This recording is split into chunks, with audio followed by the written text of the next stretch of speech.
overclaim they were not invited by the organizers. While it is not clear whether their move has been the blessings of Mr. Odinga, the county bosses have made the bold move against elected leaders of the opposition who are still sharing platforms with Dr. Ruto. But the county bosses have a rider to the president, saying that the visit must be strictly a development tour and not petty politics aimed at giving the head of state an edge in the regional and national politics. According to Governors James Orengo from Siaya, Professor Anyang' Nyong'o of Kisumu, Ochilo Ayako of Migori, and Gladys Wanga of Homabay, they are also demanding that the president address trying to take the limelight away from ODM rebels and countering any narrative they will try to put across that may undermine ODM and Mr. Odinga. So we think that the president is now going to attend Nyanza for 4 days tour, day tour, and at its end is going to have a cabinet meeting that will be led in that region. We think that there are differences for politicians locally about the president's visit. The governors citing that they have not been informed and they have not been officially invited to attend the meetings, while the ODM loyalists are saying that the visit should only be aimed at development, not as a way to take away the loyalists maybe from the president, from ODM, converting them to UDA, maybe as a political tool to finish ODM from Nyanza region and maybe give the president another added advantage over national politics.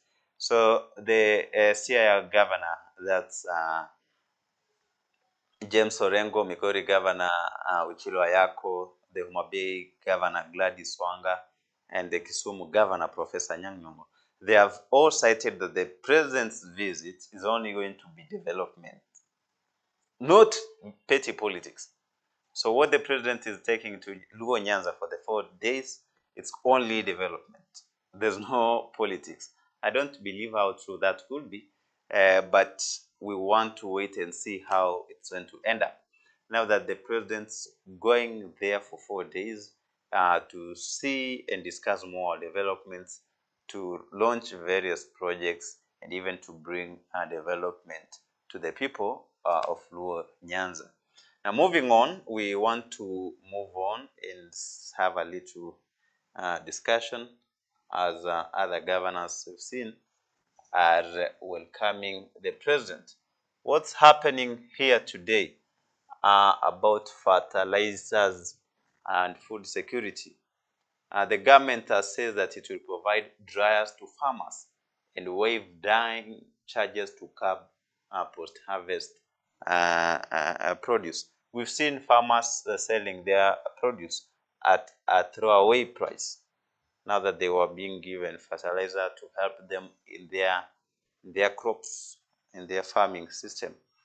The government has banned the importation of grains to protect local farmers from cheap imports. President William Ruto halted issuance of new permits to importers of cereals, noting that his administration will only rescind the decision in the event of the country experiences a shortage. He's only saying that we'll only import food and cereals wherever we have a shortage. We've seen recently people have farmers all over the country harvesting their food, complaining that the buyers are buying it at a throwaway price. We saw the Minister for Agriculture, Mithika Rinturi, telling the farmers not to sell their cereals until they get the order from the government. But recently again, the order took long, and the farmers decided to sell their cereals at throwaway price. Now, Dr. Ruto said the government has set aside 4 billion to buy maize from farmers at the season. No permit will be issued to millers to import wheat or maize into the country. This is meant to protect our farmers against price fluctuations in the market, said Dr. Ruto at State House in Nairobi when he met a delegation from Narok County. Now he's saying that he had set aside 4 billion. This 4 billion is going to be used to buy maize from our local Kenyan farmers. So instead of importing them, we're going to use the Kenyans maize by buying from them. Now in Tanzania, maize yield is projected at 5.6 million bags this season, while local consumption is about 2 million bags, with an estimated 3.6 million bags being released to the market. Uasin Gishu County projected to harvest about 4.5 million bags of maize, out of which more than 2.5 million bags will be released to the market. Kenya produces an average of 365,600 tons against a consumption of 8.4 million 90 kilobags, forcing the country to import the deficit. Now you see that as a country we are able to produce our own food, as maize, that is enough. So with what we produce and what we consume, is that we consume more than what we produce as a country. So as the government is looking ways to buy the maize from Tanzania and Uasin Gishu counties and other parts of the country, we still don't reach the consumption against the production ratio, something that makes us to have a deficit.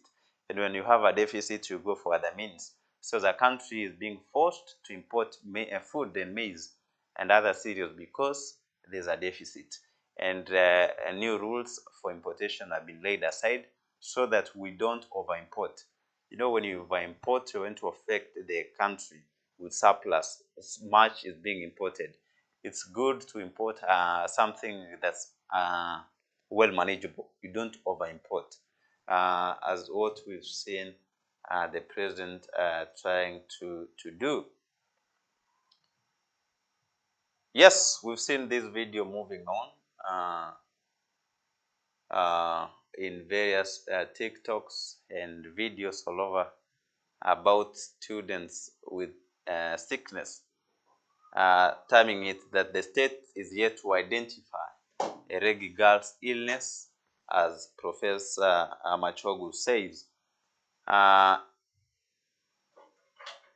The government is yet to identify the mysterious illness that affected students at St. Teresa's Regi Girls High School in Kakamega County, leading to its closure. Education Cabinet Secretary Ezekiel Machogu confirmed the illness has not been identified.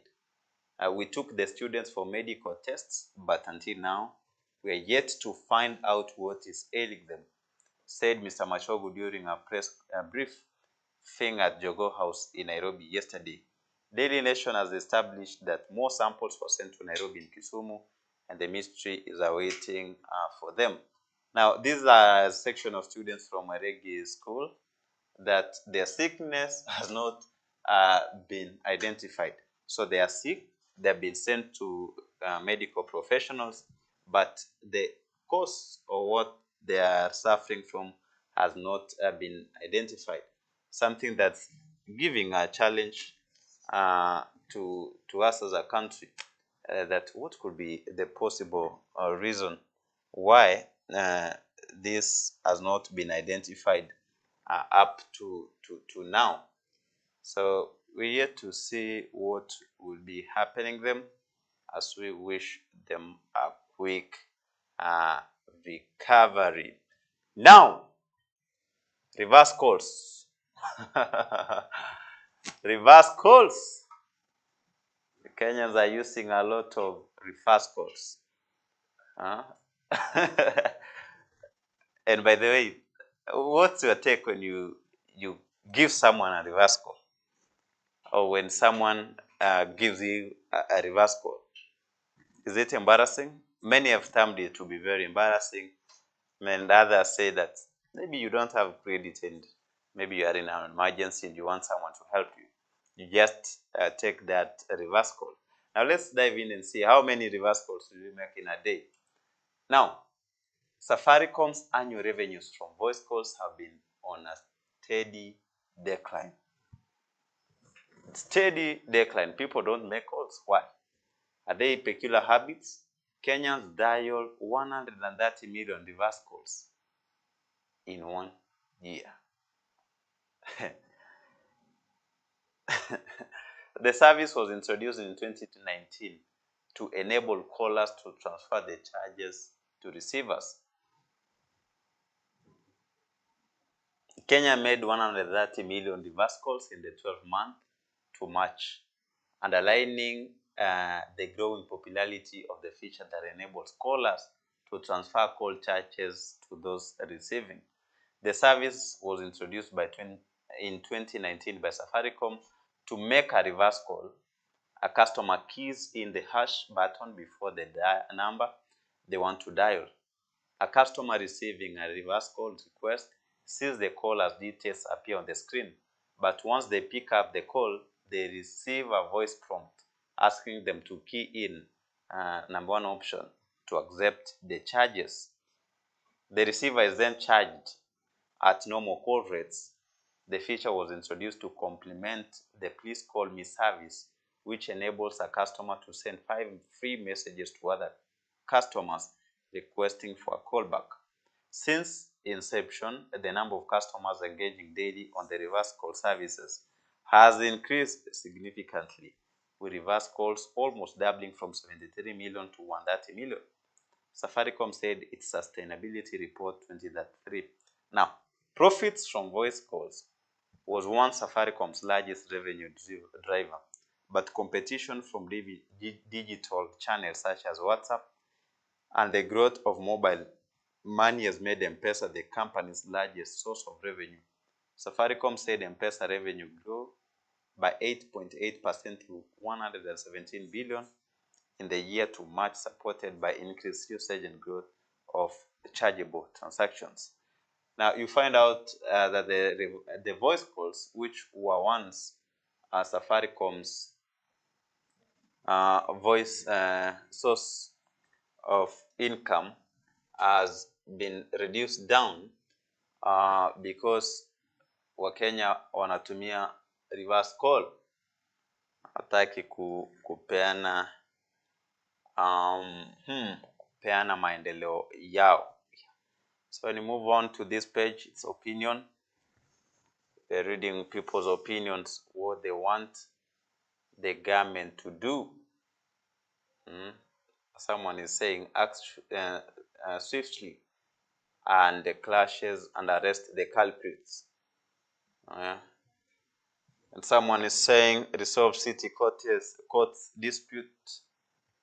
And someone different saying that we'll starve to the end as a nation to do this. Something about media coverage. You read it in other pages. Of police mission to Haiti generates heat, not light. We've seen the president and the country want to send our 1,000 police officers to Haiti to bring peace. So the media coverage, others were saying that the media coverage should be there. Now, the media coverage of the Kenyan police mission to Haiti generated more heat than light. The media didn't draw sufficient light to the subject to keep us well informed. We don't know what will be happening. We have people writing letters. Others are saying, we have Eric Ambuche saying that our security forces are among the most disciplined. They managed to suppress the lethal as new demonstrations that would have disintegrated the nation. We have challenges like any other country, but that shouldn't hinder our police from deploying in Haiti. I know many people are complaining about us losing our cops to those armed gangs. Somebody once told me, if you don't want to take risks, do not leave your bed. But there's another way for the 1,000 police officers to hold a job and make money while strengthening an international career. Someone talking about the missing marks in universities, and those who know how they look for marks before you graduate. Now, Nyaribo. Is Nyaribo rescued? This is Governor Amos Nyaribo of Kisii, of Nyamira County, who has been threatened by the MCS to be impeached and to be knocked out from office. Nyaribo split of water farm shared with Kisii inevitable. Now, Governor Nyaribo is accusing Kisii government to excluding them in running of the company. About 300 million that was set aside by Gusii Water and Sanitation Company that they borrowed for last mile expansion of water. But what have they done? What's happening in Elgeyo Marakwet? We have leave or we'll kick you out. State wants illegal forest settlers in doing their things in Elgeyo Marakwet. Be saying that and that and that and that and that. As we be coming to the end, we talk about the case of Haiti's crisis. History looms large. And let's see a small history here about Haiti and what's going to be done there maybe. A UN-backed force is finally being sent to try and restore calm to Haiti. But experts fear it may have no more success than past interventions. Haitian officials have pleaded for a year to help battle gangs ravaging the Caribbean nation. Just one of the challenges facing the poorer country in the region, whose political, economic, and health systems are in tatters. The multinational mission, which will be led by Kenya, could be a relief for the people in cities such as Capital Port, Prince, and others. But I am somewhat skeptical about the ultimate success of the mission. Anything that is short term, if you don't resolve the political issues, will obviously collapse. Now, the UN Secretary Council greenlit the multinational mission on Monday, and not officially a United Nations force, which could take months to deploy to Haiti. Nairobi, that's Kenya, has pledged 1,000 police officers, but details are still not finalized, including the total boots on the ground. One figure that crops up often is 2,000, a limited force when facing the possibility of guerrilla warfare on an urban battlefield in a foreign country. The UN Stabilization Mission in Haiti, which deployed from 2004 to 2017, counted some 10,000 blue helmets. At its peak, the progress is made towards riding port. Our Prince of Gangs was wiped out by 2010 earthquake that killed 200,000 people, ushering in a new era of instability. Minusta never won the trust of Haitians, its image tarnished. So we see this history of the Haiti and how it's bring more and more problems to others. So other parts of the daily nations, you'll be getting them and be reading more and more what it have brought them.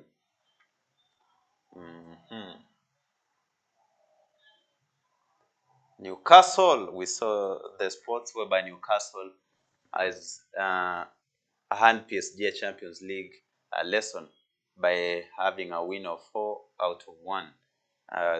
It's history, and as Shabana, we're seeing Shabana today. Shabana look for first victory in top flight Kenyan football.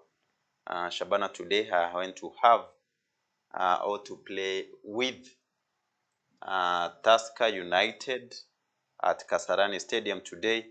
We have Kakamega Homeboys play with FC Talanta at Bunkongo Stadium. Posta Rangers are going to play with Nzoia Sugar at Misk Annex. And then we have Tusker playing Shabana, as I've said. And then tomorrow on Saturday, we have Nairobi City Stars playing against Kenya Police at Police Circle Stadium. We'll be having Muranga Seal versus Sofapaka at St. Sebastian Park. Ulinzi Stars will be playing with Kariobangi Sharks, as AFC Leopards will be playing with Gor Mahia. And then on Monday, we'll be having Moroni Youth versus KCB at Moroni. Bidco versus Bandari. That will be the games that are going to be played today and tomorrow and this weekend in the Kenya Premier League. So we've come to the end of today's analyzing of this page. Now we've come to the end of the morning news, whereby we've talked about the end of Ruto's honeymoon as he's visiting Nyanza region for 4 days. Something that we'll be having again the cabinet ministers attending it and even taking development projects.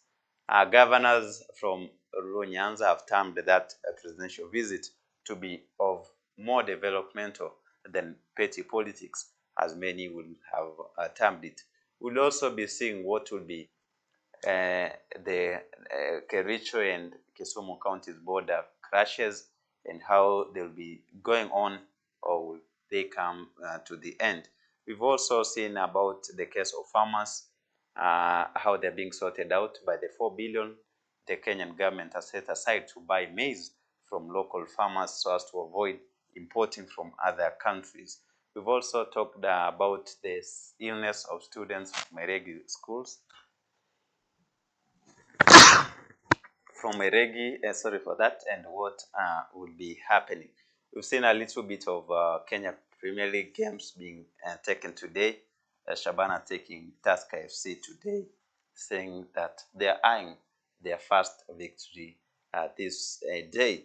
And many others will be bringing them again every time. I was your moderator and facilitator, Emmanuel Bosire. Thank you for watching Kenyan News Alert TV with Channel 7 East Africa News for bringing you the breakfast shows. Thank you.